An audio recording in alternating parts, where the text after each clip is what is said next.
Hey Sarah, you talked about The Crown so much on Netflix that it piqued my interest. Now I am hooked. I'm waiting for the next season with bated breath. Hey, 20 points for you if you can spot two things that were off in that text message. Here's a clue. They are both English expressions that were written incorrectly. Now, you may be able to get away with this in spoken English, but once you put it down on paper, or in this case, a text message, eyebrows will be raised, tut-tut will be heard, and alarm bells will be going off everywhere. No clue? Don't worry. In today's video, I will be talking about 10 English expressions that you may be writing down or spelling incorrectly. Is your interest piqued yet? Well then, let's get started.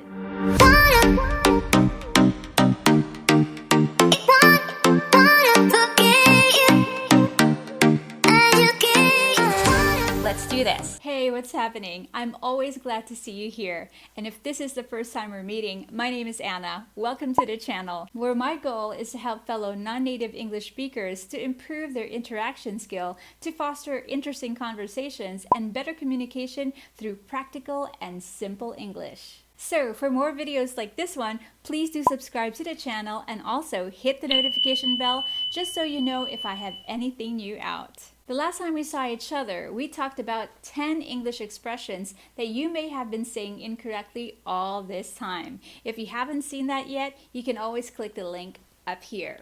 But today, even though we are still going to be talking about English expressions, we are going to focus on phrases that are commonly misspelled or written incorrectly. This mostly happens when one or two words in that phrase sounds exactly like another word, but it is spelled differently and it means something completely different. But for some reason, it makes sense in our head, so we write it down as that other word. But not to worry, just like last week, today we are going to save ourselves from future embarrassment by learning 10 English expressions that are commonly misspelled or written down incorrectly. Now let's do it this way. First, I will show you how not to write it, and then I will show you how to properly write it down, and maybe throw in an example or a little background on how this expression came to be. At number 10, let's go back to Sarah's text message. Don't write piqued my interest because the expression doesn't mean that your interest is at an all-time high. The expression is piqued my interest. To pique means to arouse, so the expression means my interest was stimulated. Number 9, still on that text message.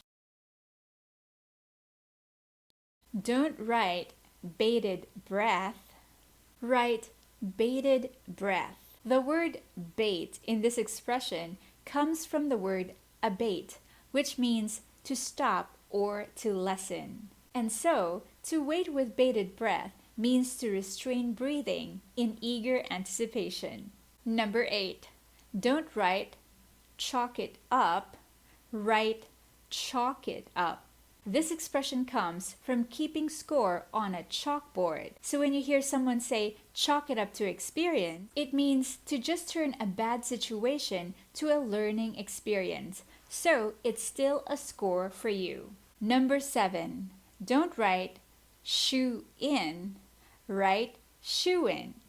This expression dates back to 1928 when horse races were rigged. This was a time when the pre-selected winner had a lot of help to win, and sometimes that winning horse had to be shoed in to cross the finish line. So when someone says it's a shoe in, you better believe it's a sure thing. Number 6, don't write give free rein, write give free rein. Now this is such an easy mistake to make, because to reign is something queens and sovereigns do. They can do whatever they want, and this is so close to what this expression means. But the idiom refers to rein, as in rein to a horse. When you give a horse free rein, that means you let it go wherever it wants to go. And now we are down to the top 5 English expressions that you may be writing down incorrectly. But before that, if you're already getting value from this video, why don't you give me a thumbs up right now? Number 5, don't whet your appetite. Write whet your appetite. You might be confusing this expression to wet your whistle, which means to get a drink. In this case, wet means to sharpen or to increase. So the expression is sharpening or increasing your appetite for something. For example, here's a trailer to that new movie just to whet your appetite. Number 4. Don't write due diligence, write due diligence. The expression is not telling you to be diligent. It is telling you to take reasonable or expected action. Due diligence. Number 3. Don't write sneak peek, write sneak peek. As you know, peak is a summit or the very top. So sneaking a peek doesn't make sense. But if you spell it as peek, which means to look, and you add sneak, then the expression means to take a quick look. Number 2. Don't write peace of mind, write peace of mind. You want to tell a person what you honestly think about something. I want to give her a piece of my mind. I want to tell her what I really think. Unless what you mean to say is inner calm, then the right way to write it is peace of mind. I'm going away for a while so that I can have peace of mind.